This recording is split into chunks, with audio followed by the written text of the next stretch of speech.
क्या आपने कभी सोचा है कि जिस पेंसिल को बचपन से इस्तेमाल करके आप यहाँ तक पहुँचे हैं वो होती तो लकड़ी की है, लेकिन उसके अंदर ये ब्लैक कलर की लेड कैसे डाली जाती है। या फिर गाड़ी में लगे एयरबैग्स जो रोजाना हजारों लोगों की जान बचाते हैं, वो एक्सीडेंट के वक्त इतना जल्दी कैसे फूल जाते हैं। और सबसे बढ़कर ये कि इतिहास का सबसे पहला एयरबैग कब और क्यों बनाया गया था। जेम टीवी की वीडियोस में एक बार फिर से खुशामदीद। नाजरीन, डेली लाइफ में हम बहुत सारी ऐसी चीजें इस्तेमाल करते हैं जिनका फायदा तो हमें मालूम होता है, लेकिन उनको कितनी मेहनत और किस टेक्निक से तैयार किया जाता है ये हम में से शायद बहुत कम लोगों को मालूम हो।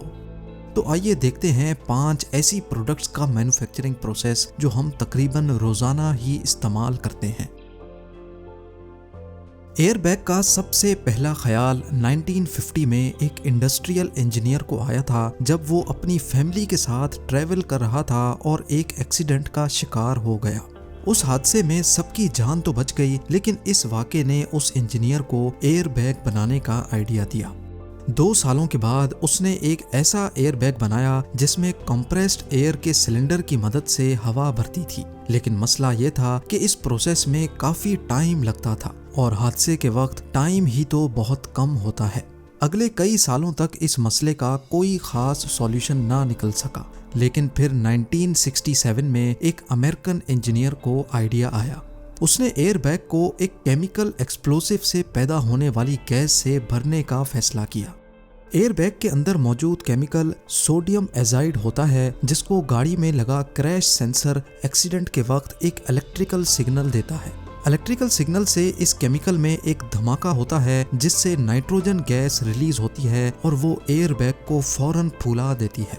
क्रैश होने से लेकर एयरबैग के फूलने तक हैरत अंगेज तौर पे सिर्फ 20 मिली सेकेंड्स का टाइम लगता है, यानी जितना टाइम पलक झपकने में लगता है उतने टाइम में एयरबैग 5 मरतबा फूल सकता है। एयरबैग का मटेरियल भी काफी खास होता है, जिसको 1 पीस में बनाया जाता है। दूसरे फैब्रिक्स के मुकाबले में ये मटेरियल काफी मोटा रखा जाता है। एक वक्त में 1000 नायलॉन के धागों से ये मटेरियल बनाया जाता है।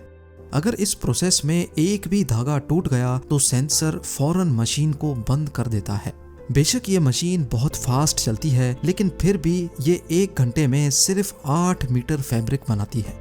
एक तरफ फैब्रिक बनता रहता है और दूसरे एंड पे ये वाइंड भी होता रहता है। ये प्रोसेस कंप्लीट होने के बाद फैब्रिक को धोया जाता है। धुलने के बाद फैब्रिक गीला होता है, लिहाजा इसको अब गर्म रोलर्स के ऊपर से गुजार कर सुखाया भी जाता है और प्रेस भी किया जाता है। क्योंकि एयरबैग के अंदर गैसेस का प्रेशर बनता है, इसी वजह से इसको एयर टाइट करने के लिए इस पर सिलिकॉन की कोटिंग की जाती है।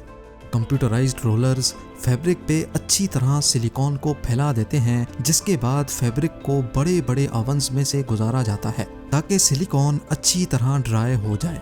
और अब बारी आती है मुख्तलिफ शेप और मुख्तलिफ साइज के एयरबैग्स की कटिंग की।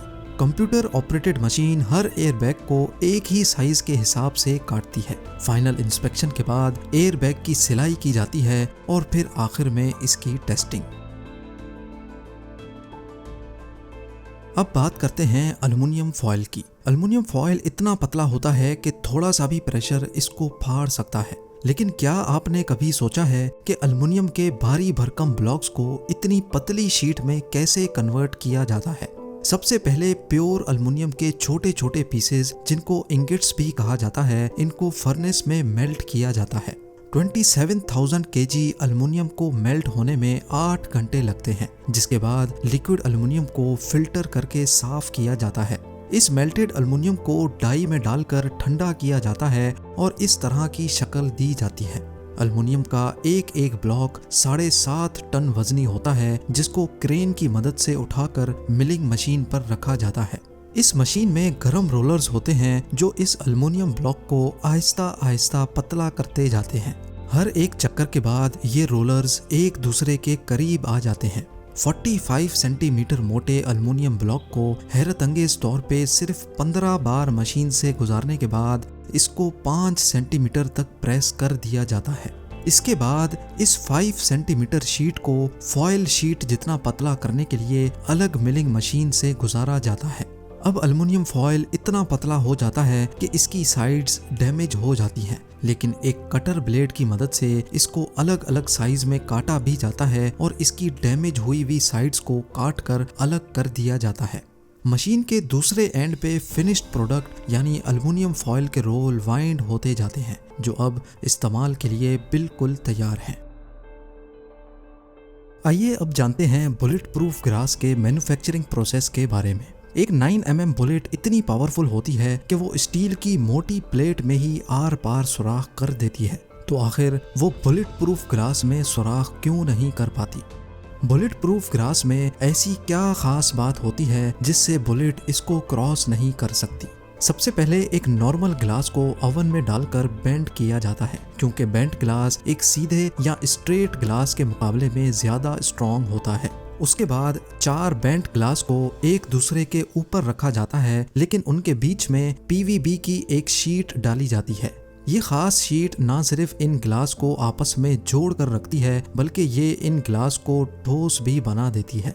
4 बेंट ग्लास और 3 PVB शीट्स के इस सैंडविच की साइडों को टेप करके इसके ऊपर प्लास्टिक शीट चढ़ाई जाती है, जिसको अच्छी तरह एयर टाइट कर दिया जाता है। अब बारी आती है इसमें से हवा निकालने की।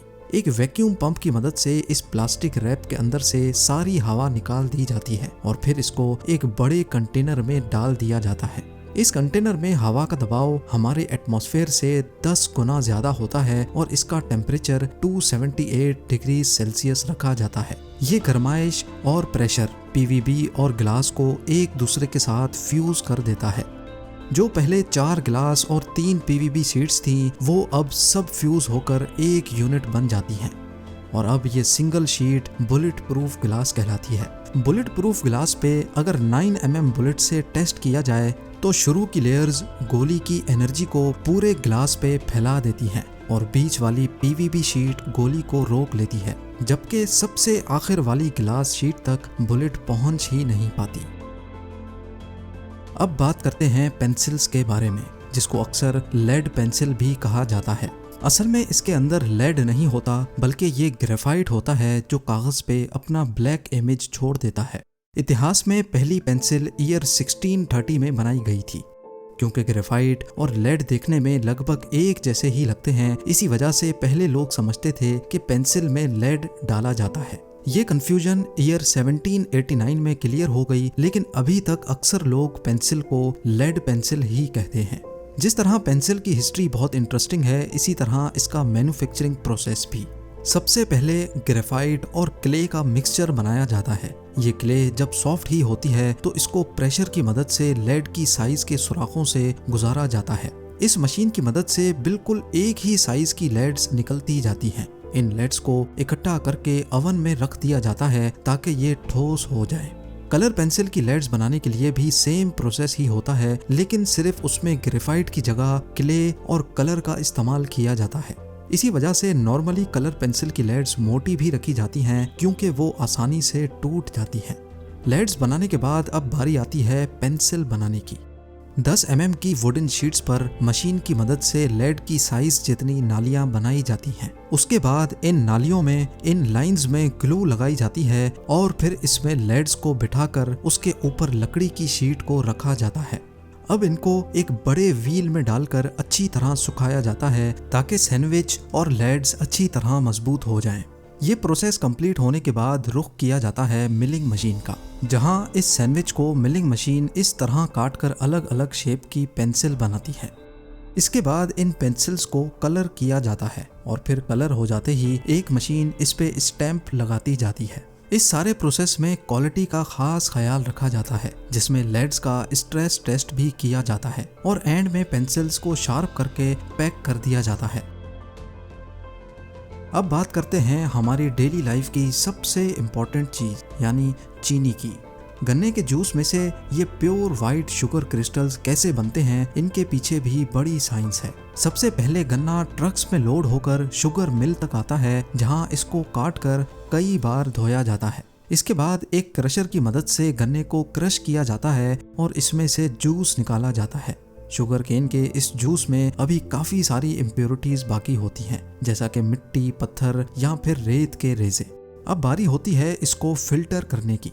इसके लिए जूस को बॉईल किया जाता है और इसको लाइम के सॉल्यूशन में मिक्स किया जाता है। 6 घंटे मिक्स करने के बाद जूस का कलर ब्राउन से येलो हो जाता है और इस दौरान इसका पीएच लेवल भी नॉर्मल हो जाता है। अब इस जूस को 2 घंटे के लिए एक टैंक में डाला जाता है जहां इसके अंदर मौजूद सारी इम्प्योरिटीज, रेत, मिट्टी या पत्थर के जर्रे जूस से अलग हो जाते हैं और बॉटम पे जमा हो जाते हैं। अब इस साफ जूस को निकाल लिया जाता है, जबकि बच जाने वाला कचरा कोई कचरा नहीं बल्कि ये खाद के तौर पे इस्तेमाल किया जाता है। जूस अब बड़े बड़े बॉयलर्स में चला जाता है जहां उसको इतना ज़्यादा बॉयल किया जाता है कि जूस में से पानी एवोपरेट हो जाए और पीछे इस किस्म की थिक पेस्ट बच जाए। इसी पेस्ट को अगर जमा दिया जाए तो ये गुड़ बन जाता है, लेकिन इसी में से शुगर के वाइट क्रिस्टल्स निकालने के लिए इसमें सुक्रोज का एक सॉल्यूशन डाला जाता है जिससे शुगर की बाइंडिंग हो जाती है और फिर इसको एक और मशीन में डाला जाता है। ये मशीन किसी वॉशिंग मशीन की तरह काम करती है। जैसे वॉशिंग मशीन के टब में सुराख होते हैं और वो तेज घूमकर कपड़ों में से पानी को निकाल देती है, ठीक इसी तरह से ये मशीन भी काम करती है। इस प्रोसेस को सेंट्रीफ्यूज कहा जाता है।